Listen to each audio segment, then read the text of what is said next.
So, hello guys, good morning. So, nagluto ako darling guys. So, isa dong gulay siya guys.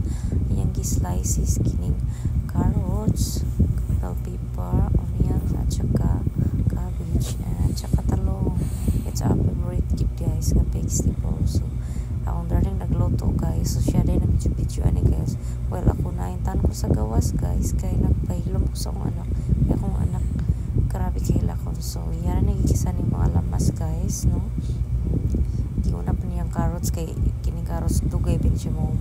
Tapos yan ang giawahin ng mga lamas guys like onions, saka garlic. Yan, gisa-gisa lang ta diri guys, kadapita. Pero lami kay ni siya nga gulay guys. Super healthy and good for diet kini siya guys. Yes.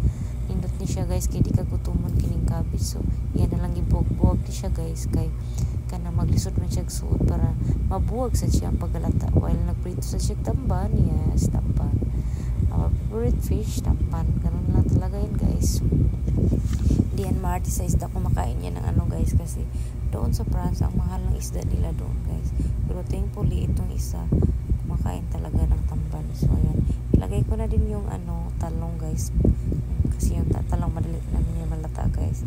And then nilagyan ng magic syrup, tsaka soy sauce, tapos yung pinirito naming manok 3, at saka fried chicken. Share lang yan guys. And the last is soy sauce, and loto na siya guys. Thank you for watching. Bye bye.